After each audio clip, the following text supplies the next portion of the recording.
ভাবি আপনার মাইয়া দি বিয়ার বয়স পার হয়ে গেছে, কুড়ি তো বুড়ি, আর আপনার মাইয়া দি পাইকা ঝুনঝুন হয়ে গেছে। আমি নিশ্চিত আপনার মাইয়ারে কেউ তাবিজ করে রাখছে। এখন ভাবি লেট করেন না, তাড়াতাড়ি ভালো ফকির দেখান। হ্যালো এভরিওয়ান, আসসালামু আলাইকুম। আজকে আমি আমাদের আশেপাশে সারপোকার মতো কোনা চিপা চাপা লুকিয়ে থাকা কিছু আন্টি নামের কুটনা মহিলাগো নিয়ে বদনাম করবো, যারা সারাটা জীবন অন্যের ঘরের বদনাম নিয়ে পইরা থাকে। আচ্ছা, আপনি আমি তুমি যে কেউ হোক, কারো যদি লেট করে বিয়ে হয় তাহলে এখানে তার করণীয়টা কি? বিয়ে হয় না দেখে কি সে আত্মহত্যা করবো? পড়াশোনা বাদ দিয়ে দিব? খাওয়া দাওয়া বাদ দিয়ে দিব? ঘর থেকে কি বাইরে বের হইব না? এক ঘরে হয়ে থাকবো? আচ্ছা, হাদিসে কি এমন কোনো কথা আছে যে যেই মেয়ের বিয়ে হয় না বা যেই মেয়ে লেট করে বিয়ে হয়, এরকম মেয়ে যেই ফ্যামিলিতে আছে ওই ফ্যামিলির নাকি আয়ুন্নতি কমা যায়, সংসারে নাকি চারদিক থেকে অভাব আইসা ঠাইসা ধরে, ঘর ভার ভার লাগে, মাথার বোঝা কমে না, তো তাই ঘর পাতলা হয় না? যদি হাদিসে থাইকা থাকে তাহলে আমার একটু জানায়েন। আর যদি হাদিসে নাই থাকে তাহলে আশেপাশে কুটনা বেডিগুলো এইসব ধরনের হাদিস কই থেকে পায় আর কে বানায় যে তাদের মুখ থেকে এই ধরনের কথাগুলো প্রতিটা মেয়ের শুনতে হয়? মেয়েরা কি মানুষ না? জানোয়ারের থেকেও খারাপ আচরণ একটা মেয়ের যদি লেট করে বিয়ে হয় তার সাথে সবাই করে, কিন্তু সবাই প্রকাশ করে না। এখনো পর্যন্ত দেখে নাকি এই কথাগুলো বলছে কেন? ছেলেদের তুলনায় কি মেয়েরা ভাত বেশি খায়? যে ছেলেদের ঘরে রাখতে সমস্যা হয় না, মেয়েদের ঘরে রাখতে গেলে বোঝা বাইরে যায়। প্রতিটা ফ্যামিলি এমন কে ঘরের বাইরের মহিলাদের কথা শুনে নিজের পেটের মেয়েদের সাথে খারাপ আচরণ করে? আপনার ঘরে যদি ভাত না থাকে এই সমাজ কি আপনারে খাওয়াইবো? দিব 5 কেজি চাউল কিনা আপনারে? তখন তো কেউ বাল দিয়েও জিগাইবো না। আমি অন্য কারো কথা বলতেছি না, আমি আমার নিজের কথাই বলি। এই যে আমার বিয়ের আগে আমি ঘরে বাইরে আত্মীয় স্বজনের কাছে কত জনের কাছে ভালো মন্দ কত কথা শুনছি, তা বলার বাইরে। খাইতে বইতে হইতে নাইতে খোটা আর খোটা, খোটা ছাড়া কেউ কথা কয় না। আল্লাহর বন্দা একজন মানুষও পাই না যে খোটা ছাড়া কথা বলছে। এমনও দিন গেছে নিজের বাপের বোন ফুবুগো বাড়িতে বে খাইতে বেও কথা শুনছি, খাইতে বেও তো ভাত থেকে উঠাইতে পারি না, তখন কাঁদছি, চাবাইছি আর গিলছি। এই দিনগুলো আমার স্মরণীয় থাকবো। জন্ম মৃত্যু বিয়ে এই তিনটা তো আল্লাহর হাতে, তাই না? আর আল্লাহ যেহেতু একটা মানুষ সৃষ্টি করছে, অবশ্যই এই তিনটা জিনিস দিয়েই সৃষ্টি করছে। এই তিনটা জিনিস দিয়ে তার বর্তমান ভবিষ্যৎ জানার পরে তো দুনিয়াতে পাঠাইছে, তাই না? তাহলে আশেপাশে মানুষের এত প্যারা কেন তারই নিয়ে? তার টেনশনে ঘুম আসে না, খাওয়া নেওয়া সব বন্ধ হয়ে যায়। ওই দ্বারে কিন্তু নিজের ঘরেও মাইয়া আছে, সেগুলো লেগে এত টেনশন হয় না যত টেনশন হয় পরের মাইয়ার লেগা। আর যদি কোনো ফ্যামিলিতে বড় মেয়ের আগে যদি ফ্যামিলির ছোট মেয়ে বিয়ে হয়ে যায় তাহলে তো তার বিন্দাস লাইফ আজীবন এই ভাষণ শুনতে হয়। ধরেন ফ্যামিলির বড়ডা রেখা মাইজাডার বা ছোটডার বিয়ে হয়ে গেছে, এগুলো হয় এভেলেবেল ফ্যামিলিতেও হয়। তাহলে তো মনে করেন যার হয়েছে তার কোনো চাপ পড়বো না, চাপ যা পড়বো বড়ডার মাথায়। বড়ডার তো আলুর দোষ আছে, এর লেগে কেউ নেয় না ছোটডার বিয়ে হয়ে গেছে। বড়ডার মনে লাইন আছে, এর লেগে বিয়া বহে না। ভালো করে জিগান প্রেম ঠেম করেনি, প্রেম না করলে আবার বিয়া বইতে চায় না কা? হ্যাঁ কি কোনো সমস্যা? ভালো ডাক্তার দেখেন, ফকির দেখেন, এমনি একটা ভালো হুজুর আছে, উম্মে একটা ভালো হুজুর আছে, ভালো কাম করে। তাবিজে 100তে 100 হুজুরে যা কইব, খালি একটু টাহাটা বেশি লাগবো, কিন্তু আপনি 100% কাম পাইবেন। আপনার মাইয়ের মনে কে তাবিজ করে আটকায় রাখছে, বিয়ার বান বাইন্দা রাখছে, বিয়ার বর নষ্ট করে রাখছে। মনে হয় কে মনে আঘাত দিয়ে কথা কইছে, এর লেগে তাবিজ করে আটকায় রাখ। ভাবি চুপ করে বাইতে বইয়া থাকে নেই, মাইয়া লিয়া সর্বনাশ হইয়া যাবে। তাড়াতাড়ি ফকির ধরেন। মোর নন্দের বাসুরে জালের ঘরে একটা মাইয়া আসছিল, সেই মাইয়ার এমন আলুর দোষ আসছিল, বুঝছেন? হে পরে কবিরাজ দেখাইছে, ফকির দেখাইছে, অনেক টাকা খরচ করছে, জানেন না ভাবি?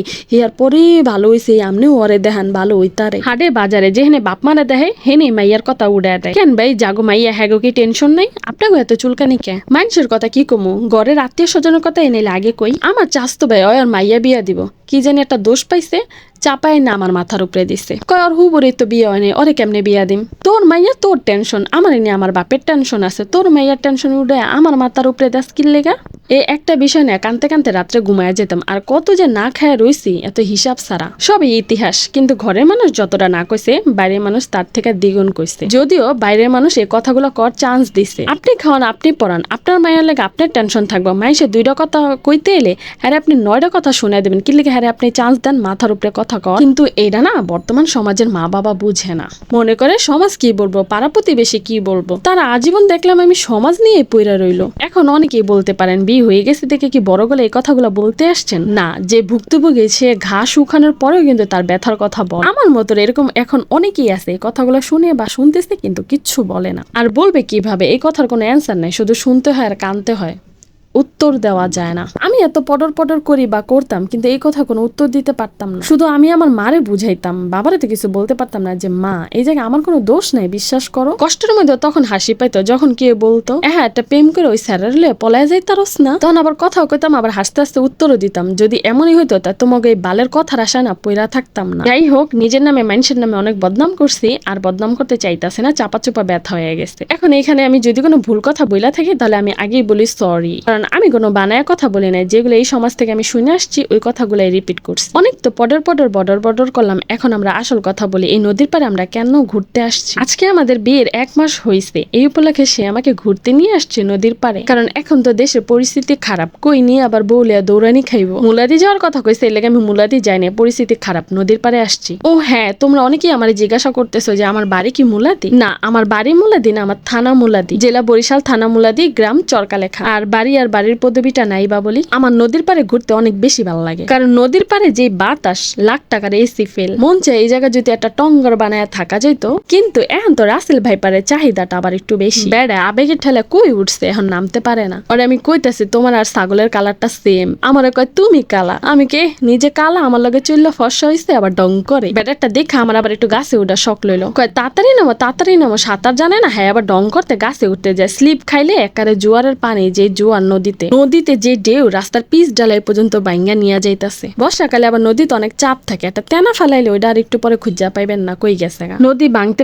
কত কাছে পড়ছে না, দেখেন কার জানি কবর বাইঙ্গা নিয়ে গেছে গা নদীতে। আমি সামনে যাইতাছি আর ওইটা কইতাছে তোমার ডর করে না, যা দেখো ওইটার সামনে যায় খাড়াও। আমি সামনে যায় কি খুঁজি জানেন? সাদা কাপড়। কয় যারা বলে ভালো মানুষ হ্যাঁ বলে কাফনের কাপড় নষ্ট হয় না, আমি সাদা কাপড় খুঁজতাছি। হঠাৎ করে কই থেকে জানি হ্যাঁ 2-3টা বন্ধু আবার নদীর পারে হাজির হইলো। দেখেন না বন্ধুগুলো জোর খাটায় রাস্তা ভাঙ্গে, সরকারি রাস্তা, নদীতে বাংলা কিন্তু দোষ নেই, আপনারা বাংলা কিন্তু দোষ আছে। কিছু খামো না দেখা নদীর পারে ঘুরতে এলাম, অন্য কোনো জায়গায় গেলাম না।